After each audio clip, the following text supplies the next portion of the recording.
Hello everyone, আসসালামু আলাইকুম। আমি আজকে মুরগির মাংস দিয়ে বুটের ডাউল রান্না করব।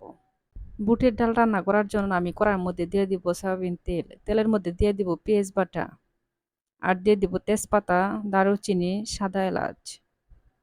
পেঁয়াজ আমি কিছু সময় তেলের মধ্যে ভেজে নেব। এখন আমি দিয়ে দিব কাঁচামরিচ বাটা। কাঁচামরিচ আমি বেটে নিয়েছি। এখন আমি দিয়ে দিব ৩ চামচ আদা রসুন বাটা।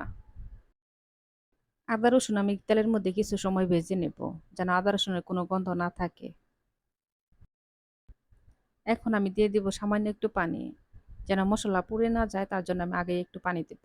এখন দিয়ে দিব স্বাদ মতো লবণ, আর দিয়ে দিব ১ চামচ ধনিয়ার গুঁড়া, আর দিয়ে দিব ১.৫ চা চামচ শুকনো মরিচের গুঁড়া, ১/২ চামচ হলুদের গুঁড়া, আর ১ চামচ জিরা বাটা।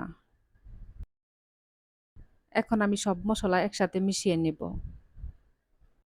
আপনারা চাইলে কিন্তু পেঁয়াজ কুচি করেও দিতে পারেন, কিন্তু আমার কাছে পেঁয়াজ বেটে দিলে বেশি ভালো লাগে খেতে। আমি সব মসলা ভালো করে কষিয়ে নিব। কষিয়ে নিয়ে এখন আমি দিয়ে দিব ধুয়ে পরিষ্কার করে রাখা মুরগির মাংস। মুরগির মাংস আমি মসলার সাথে ভালো করে মিশিয়ে নেব। মাংস মসলার সাথে ভালো করে মিশিয়ে নিলে দেখবেন যে কষানোর সময় মসলা মাংসের ভিতরে ভালোভাবে ঢুকবে।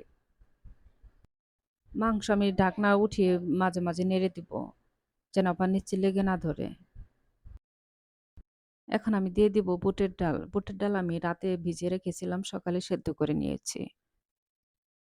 বুটের ডাল আমি মাংস মসলার সাথে ভালো করে মিশিয়ে নিয়ে ঢাকনাটা ডেকে কষিয়ে নেব। মাঝে মাঝে ঢাকনা উঠিয়ে আমি নেড়ে দিব, আবার খেয়াল করবেন নিচে যেন লেগে না ধরে। এই বুটের ডালের নিচে যদি একটু লেগে ধরে বা পুড়ে যায়, তাহলে কিন্তু ডালের স্বাদটা নষ্ট হয়ে যাবে। তাই আমি চুলার জাল মাঝারি আঁচে রেখে এই বুটের ডাল কষিয়ে নেব।